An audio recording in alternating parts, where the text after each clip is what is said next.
So my break after the RBI assistant prelims exam was way longer than I expected. I first thought that I will only take an off for 2 days and start my preparation, but I was so physically and mentally exhausted from the two exams that happened back to back that I ended up taking more than 10 days. And today is 23rd of April 2026, and there are 45 days to RBI assistant from today.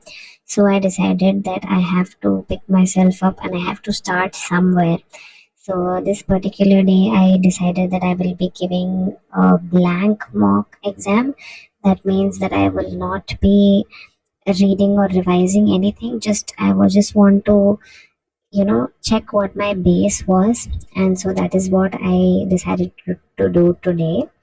And here I was just clearing up my little um, whiteboard that I have, and I write things on it.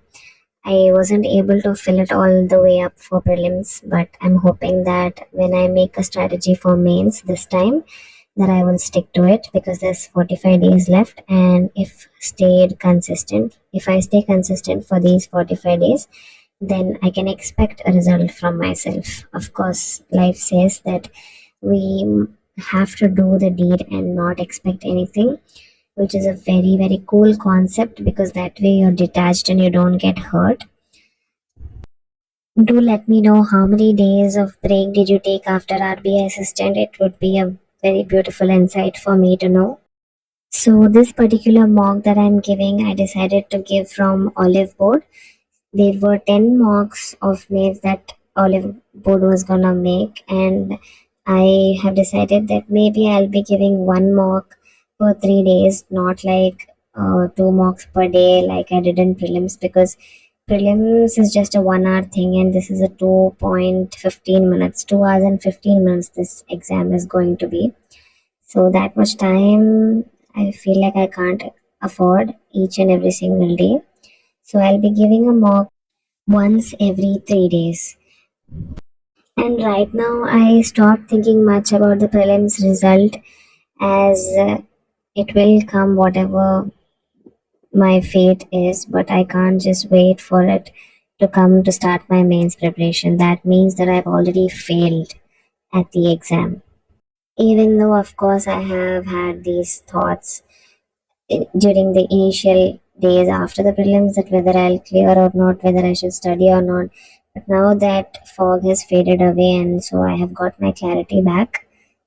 And I would encourage anyone who's still doubting whether they'll clear prelims or not to start away with mains preparation because there's so many exams that are lined up like LIC, FCI, EPFO, and even RBI Grade B. In 5 days, the whole notification will be out, but it will be very good preparation for that exam. So there's no reason to not study right now.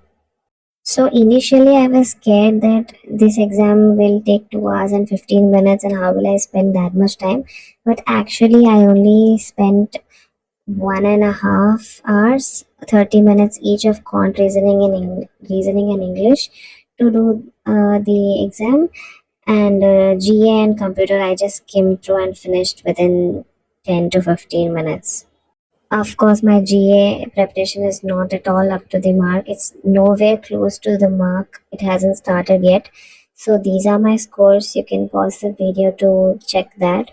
I will share my learnings and what I am planning to do based on this because right now I am gonna go to sleep. I will be doing the analysis of this tomorrow early in the morning, and I will share what my plan is going to be for the next 45 days.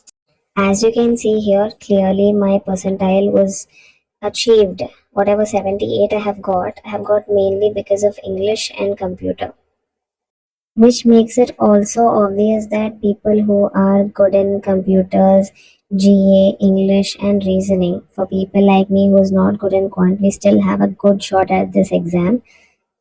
So thank you for watching this video and do stick along if you want to see my journey.